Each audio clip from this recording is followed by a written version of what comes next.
Delhi car குண்டுவெடிப்பு அதிர்ச்சியூட்டும் பின்னணி. டெல்லி கார் குண்டுவெடிப்பு தாக்குதலில் பாகிஸ்தானின் ஜெய்ஷ்-இ-முகமது தீவிரவாத அமைப்புக்கு உள்ள தொடர்பு, அந்த அமைப்புடன் இணைந்து செயல்பட்ட மருத்துவர்கள் முதல் டெல்லி தாக்குதலுக்கு பயன்படுத்தப்பட்ட அமோனியம் நைட்ரேட் வரையிலான பின்னணி தகவல்களை சற்றே சுருக்கமாகவும் தெளிவாகவும் பார்ப்போம். டெல்லி செங்கோட்டை அருகே உள்ள சிக்னலில் நவம்பர் 10ஆம் தேதி மாலை ஒரு கார் வெடித்து சிதறியது. இதில் 13 பேர் உயிரிழந்தனர், 20க்கும் மேற்பட்டோர் காயமடைந்தனர். சாலையில் வெடித்து சிதறிய காரை காஷ்மீரின் புல்வாமா பகுதியை சேர்ந்த மருத்துவர் உமர் முகமது நபி ஓட்டி வந்துள்ளார். குண்டுவெடிப்பில் அவர் உடல் சிதறி உயிரிழந்தார். அவரும் ஹரியானாவின் அல் பலா மருத்துவக் கல்லூரியில் மருத்துவராக பணியாற்றி வந்தார். அந்த மருத்துவக் கல்லூரியில் சக மருத்துவர்கள் கைது செய்யப்பட்ட நிலையில் உமர் முகமது நபி வெடிபொருட்கள் நிரப்பப்பட்ட தனது காரில் டெல்லிக்குள் நுழைந்துள்ளார். போலீஸ் சோதனையில் இருந்து தப்பிக்க கார் என்ஜின் பகுதியில் அவர் வெடிபொருட்களை மறைத்து வைத்திருந்தார். இனிமேல் போலீஸ் பிடியில் இருந்து தப்ப முடியாது என்பதை உணர்ந்த மருத்துவர் உமர் முகமது நபி பதற்றத்தில் டெல்லி செங்கோட்டை அருகே தற்கொலை தாக்குதல் நடத்தியுள்ளார். இது குறித்து டெல்லி போலீசார் கூறும்போது, டெல்லி குண்டுவெடிப்பில் பாகிஸ்தானின் ஜெய்ஷ்-இ-முகமது அமைப்புக்கு தொடர்பு இருக்கிறது. தற்கொலை படை தீவிரவாதியாக செயல்பட்ட உமர் முகமது நபி உட்பட கைதான அனைத்து மருத்துவர்களும் அந்த அமைப்பின் தீவிர உறுப்பினர்களாக இருந்துள்ளனர். புனிதமான மருத்துவ தொழிலில் கலந்திருந்த தீவிரவாத மருத்துவ கும்பல் உளவுத்துறையின் எச்சரிக்கையால் சிக்கியுள்ளது என்று தெரிவித்தனர். இந்த வழக்கு NIA எனப்படும் தேசிய புலனாய்வு அமைப்புக்கு மாற்றப்பட்டது. இதைத் தொடர்ந்து டெல்லி செங்கோட்டை அருகே குண்டுவெடிப்பு நிகழ்ந்த இடத்தில் NIA அதிகாரிகள் 42 முக்கிய தடயங்களை சேகரித்தனர். புல்வாமாவில் உள்ள மருத்துவர் உமர் முகமது நபியின் வீட்டில் போலீசார் சோதனை நடத்தினர். அவரது தந்தை குலாம் நபி கைது செய்யப்பட்டார். தாய் மற்றும் 2 சகோதரர்கள் விசாரணைக்காக அழைத்துச் செல்லப்பட்டனர். உமரின் நெருங்கிய நண்பர் மருத்துவர் சாஜித் காஷ்மீரின் புல்வாமாவில் பணியாற்றி வருகிறார். அவருக்கும் ஜெய்ஷ்-இ-முகமது அமைப்புடன் தொடர்பு உள்ளது.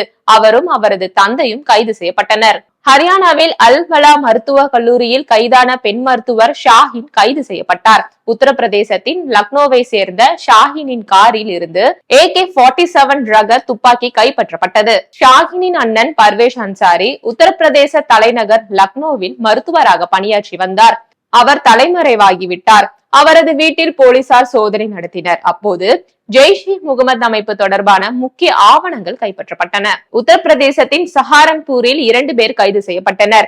இருவரும் ஜெய்ஷ்-இ-முகமது தீவிரவாத அமைப்பின் ஸ்லீப்பர் செல்லாக செயல்பட்டுள்ளனர். உத்தரப்பிரதேசத்தின் முசாபாத் நகரில் உள்ள மதராசாவில் போலீசார் சோதனை நடத்தினர். அங்கிருந்து சிலர் விசாரணைக்காக அழைத்துச் செல்லப்பட்டனர்.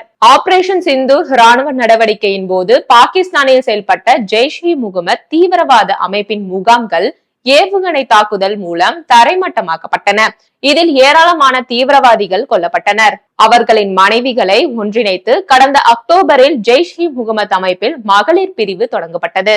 இந்த அமைப்புக்கு ஜமாத் அல் மோமினா என்று பெயரிடப்பட்டுள்ளது. ஜெய்ஷ் அமைப்பின் தலைவர் மசூத் அசாரின் தங்கை சாதியா அசார் மகளிர் பிரிவின் தலைவராக உள்ளார். சாதியாவின் கணவர் யூசுப் அசார் கான்ஹார் விமான கடத்தலின் மூளையாக செயல்பட்டவர் ஆவர். ஆபரேஷன் சிந்தூர் ராணுவ நடவடிக்கையின் போது அவர் உயிரிழந்தார். இதற்கு பழிவாங்க சாதியா அசார் தீவிரவாத மகளிர் பிரிவு தலைவராக பதவியேற்று இந்திய பெண்களை இணையதளம் வாயிலாக மூளை செலவை செய்து வருகிறார்.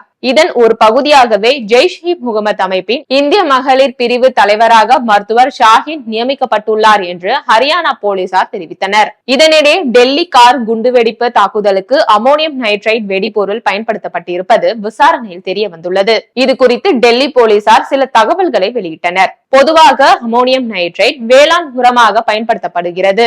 மத்திய அரசின் மானிய உதவியுடன் சந்தையில் 1 கிலோ அமோனியம் நைட்ரைட் 20 முதல் 30 ரூபாய்க்கு விற்பனை செய்யப்படுகிறது. பெயிண்ட், ஜெல் ஆகியவற்றின் தயாரிப்பிலும் அமோனியம் நைட்ரைட் பயன்படுத்தப்படுகிறது. உரம், ஆலை பயன்பாடு காரணமாக இது சந்தையில் தாராளமாக கிடைக்கிறது. சுமார் 94% அமோனியம் நைட்ரைட்டுடன் 6% எரிபொருளை கலந்தால் அது சக்தி வாய்ந்த வெடிபொருளாக மாறுகிறது. இந்த தொழில்நுட்பத்தை பயன்படுத்தி சுரங்கங்களில் பாறைகள் தகர்க்கப்படுகின்றன. டெல்லி கார் குண்டுவெடிப்பில் அமோனியம் நைட்ரைட் வெடிபொருளாக பயன்படுத்தப்பட்டிருப்பது முதல் கட்ட விசாரணையில் தெரிய வந்துள்ளது. இது வெடிக்கும் போது காற்றில் கலந்து ஆரஞ்சு நிற புகை உருவாகும். டெல்லி குண்டுவெடிப்பில் ஆரஞ்சு நிற புகை எழுந்திருக்கிறது. மேலும் தடயவியல் சோதனையிலும் அமோனியம் நைட்ரைட் பயன்படுத்தப்பட்டிருப்பது உறுதி செய்யப்பட்டிருக்கிறது. டெல்லி தாக்குதலில் சுமார் 100 கிலோ அமோனியம் நைட்ரைட் பயன்படுத்தப்பட்டிருக்கலாம் என்று கணக்கிட்டுள்ளோம் என்றனர் டெல்லி போலீசார்.